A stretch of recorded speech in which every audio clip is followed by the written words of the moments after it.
Hey, Sheldon Primus. Let's keep going with the Subpart D of 1904. So, other OSHA injury and illness record keeping requirements. So, if you have multiple business establishments, so remember, an establishment is the actual physical location of the business, and the firm is made up of all your different establishments. But let's say you have uh, one in Texas and one in New York or one in California, then it says you keep a separate 300 form for each establishment expected to be in operation for more than a year. May keep one 300 form for all short-term establishments, and each employee must be linked with the one establishment. So if there was an incident in New York, their office, and you want to keep all the 300 logs in your Texas office, then that accident should be linked to the New York office as their accident, that establishment. So it's going to be a 300 for New York, 300 for Texas, 300 for California, or wherever else. And that's also your 301s and your summary sheet as well. So covered employees are all employees on your payroll. If you supervise your workers on a day-to-day basis, then they can be counted as your employees. So therefore, they'll be on that 300 log. And then excluding self-employed and partners. So you don't need to keep any records if you're a self-employed or a partner. That annual summary that said should be reviewed for completeness. That's the one that's going up in the spring, and have to have that executive sign. So 1904-32. Let's see what that means with an executive. So I'm gonna click over here, 1904, and this is my regulations. And 32, so we're in subpart D. So 32 is your annual summary. So let's give you the what it means to be an executive.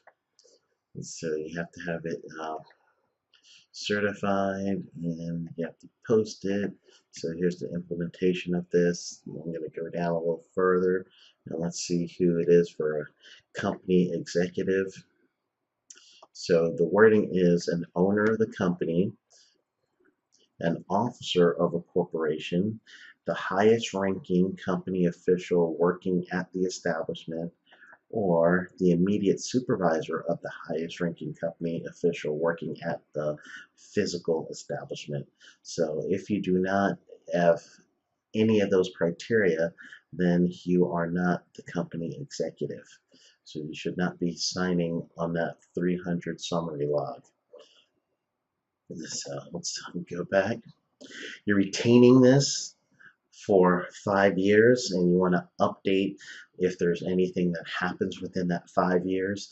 You can update these records and during that period, but you do not need to update the summary form or the 301, but you can update the 300 if something, let's say the worker somehow has an additional days off or additional restriction due to that initial illness or injury, then you can update that up to 5 years.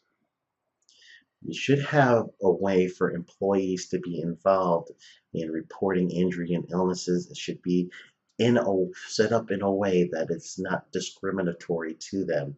So, meaning the worker should not have to physically report an injury and illness if, let's say, they're in the hospital and they can't be removed or released from the hospital within that time period. Let's say it's 24 hours, you guys said in your company policy. Within 24 hours, you must have a personal talk with whoever, safety coordinator or owner, about reporting an injury. If it's impossible for that person to report that injury, now you're making it really tough for your workers to do that. So that is a discriminatory action, and there's protection in the laws against that.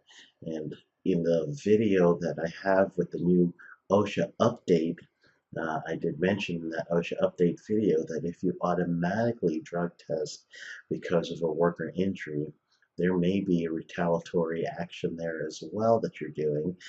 So that means if a worker is using a illegal substance and do not want to have a drug test, they could be working in conditions that is harmful to them and not wanting to report it, or they get injured and they don't want to report the injury because they do not want to have that drug screening. So that is circumventing the reporting criteria. So it's important to know the employees to know that they could be involved. They're not going to have anything held against them for reporting injuries and illnesses. And so that's the prohibition for discrimination. That's in Section 11C of the OSHA Act. So it prohibits discrimination against an employee for reporting a work-related fatality, injury, or illness, and it protects employees who file for a safety and health complaint, and that is the protection they have. If you have a state plan, then your state plan requirements is primary, and then federal OSHA is actually secondary. So you don't have to keep records for federal and state separate. So that is Subpart D. We'll go into Subpart E next.